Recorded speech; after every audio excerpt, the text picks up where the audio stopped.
Ignition sequence start. 5, 4, 3, 2, 1. 25 seconds.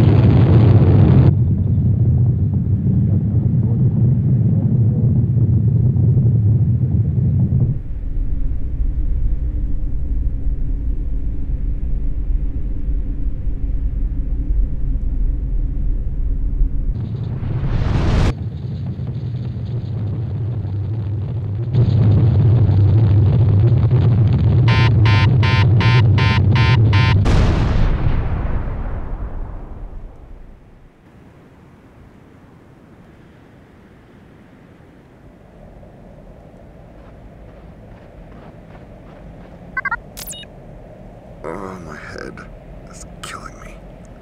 It feels like I have a concussion. Where's my crew?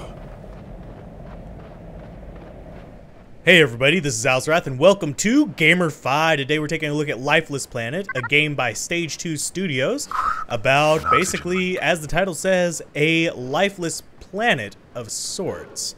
Yes, this is a kind of psychological thriller of a game that mixes a little bit of puzzle solving with that. The puzzle solving is fairly basic in the few hours that I've played of it, but for the most part it is a mix of platforming and that rather than any kind of really kind of jump scares or anything.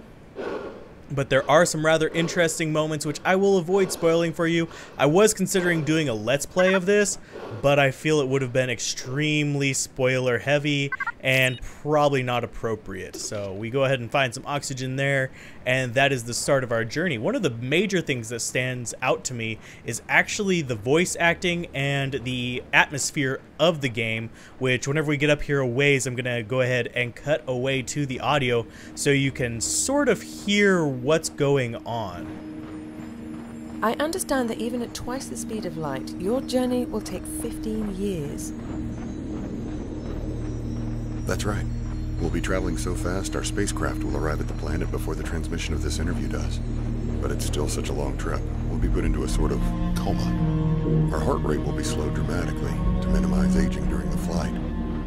How do you prepare for this one-way mission, knowing you will never return to Earth? Well, I have a volunteer crew of very skilled and focused individuals. We all have a deep desire to explore, to go somewhere new. And frankly, we also have few attachments here on Earth.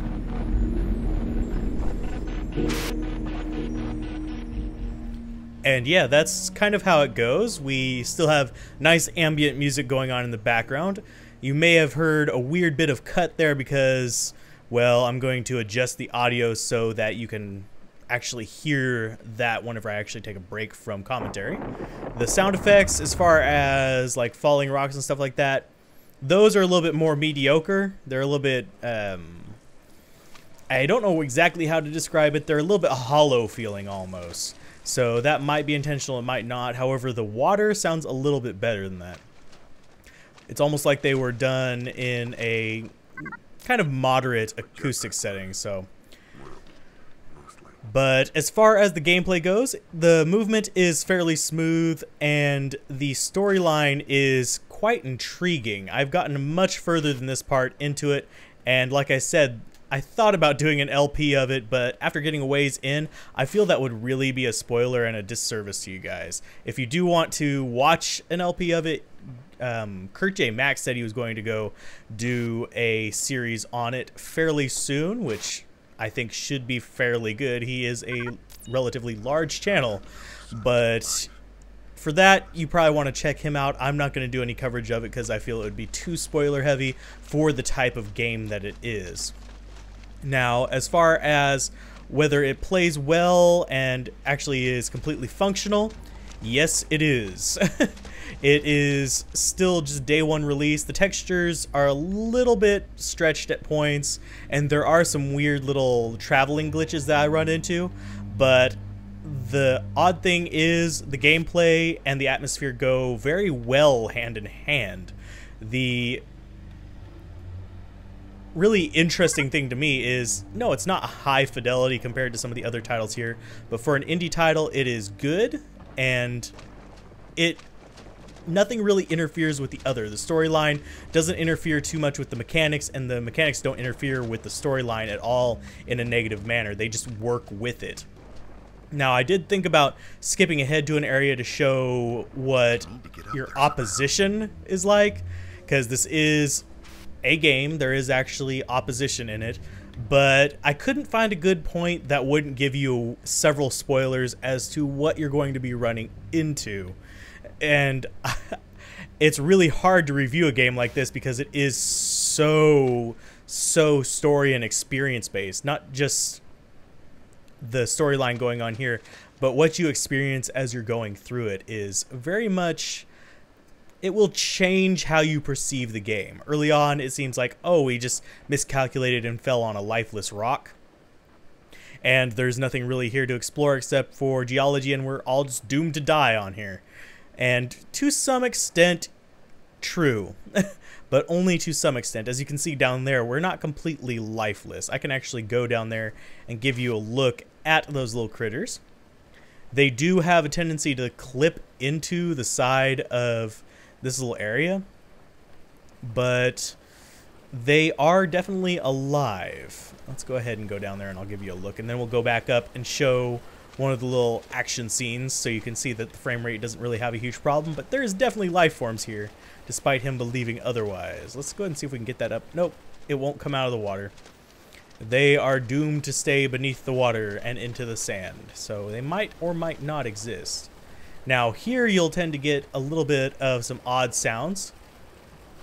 Let's go ahead and get up there. As you can see, it's got platforming from the mid-2000s going on, which isn't bad. It actually controls fairly well. But if we go up here, you can see kind of the first little bit of the atmosphere coming into play. How it kind of like messes with your vision and messes with your movement for a moment just to give you a real feel of what's going on. And it doesn't really hold your hand too much. It is very linear. As you can see, I've been walking a straightforward path.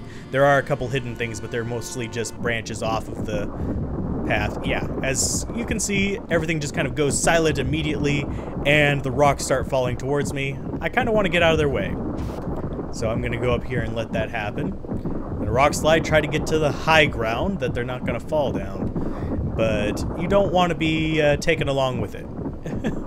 If you're not careful, that can kill you, and you're going to see them settle all down there. They kind of rock around while they're coming to a stop, just like a normal big boulder in an avalanche would. I do wish there was more dust here, but I understand that would probably destroy frame rate. As it stands, the game flows very easily, even on my budget system, so that's always a good thing. As we come up here, we're going to see the first major transition, and that's going to be with this little book sitting in the sand. Yeah, I kind of have to wonder... Yeah, wonder why you can't come back to the book, because I would like to pick it up and, well, read it, because apparently you have translation abilities, but yeah, it doesn't actually do that. Instead, it starts you off further down the path of those power cables or phone cables, whatever you choose to think they are, What's going on here? and you get into the town. Now, this is the part where it starts to take a psychological twist. I'm not going to walk you around the town too much because that would give away several things that are kind of important for you to discover while you're playing through and start to hint you along the journey. But I will walk you up to here so you can see how it looks, and that this story does take quite a bit of a twist as you get further in. But that's probably where I'm going to leave you off.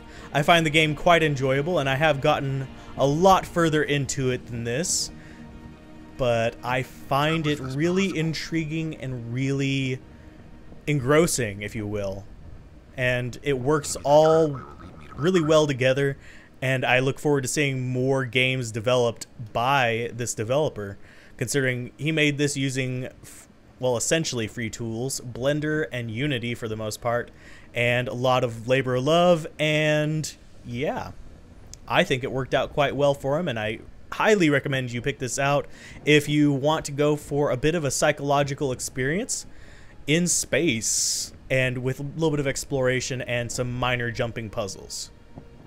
At least that's been my experience so far. And exploring into some of the little nooks and crannies is pretty interesting, but it is slightly limited. So keep that in mind. This isn't Skyrim. But yeah, that's been another episode of GamerFi. I hope you guys enjoyed it. We can see the little flag waving up there. And hope you guys, yeah, enjoyed it. I hope you guys enjoy the final game whenever you decide to go pick it up. And yeah, keep gaming, have fun, peace out. This has been Alzorath, and I'll see you guys next time on GamerFi. Bye.